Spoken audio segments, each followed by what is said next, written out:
కవితక్క ఏదైతే పూనుకుందో, ఏది పూనుకున్నా మా కవితక్క ఆ రోజు మహిళా బిల్లు పెట్టినా కూడా మెడలు వంచి మహిళా బిల్లు పాస్ చేసిందంటే అది తెలంగాణ జాగృతి వల్లనే సాధ్యమైంది.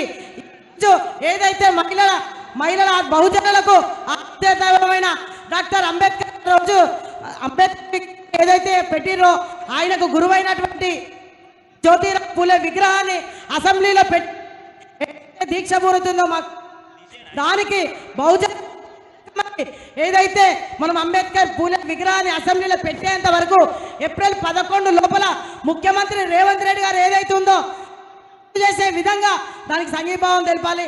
లేదంటే పెద్ద ఎత్తున దీనికి ఢిల్లీలో కూడా కలిసి కంపల్సరీ అన్నారు. ఏదైతే కులగణన చేసి నీకు చిత్తశుద్ధి ఉంటే కులగణన మీద మాట్లాడొద్దన్నావు రేవంత్ రెడ్డి. నీకు మమ్మల్ని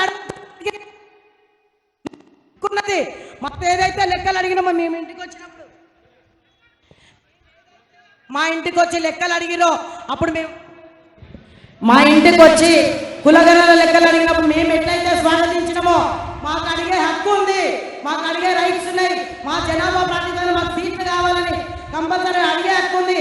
ఏదైతే కామారెడ్డి డిక్లరేషన్ లో 42% అన్నదో దాని ప్రకారం అన్న చిత్తశుద్ధి ఉండి ఇవ్వండి.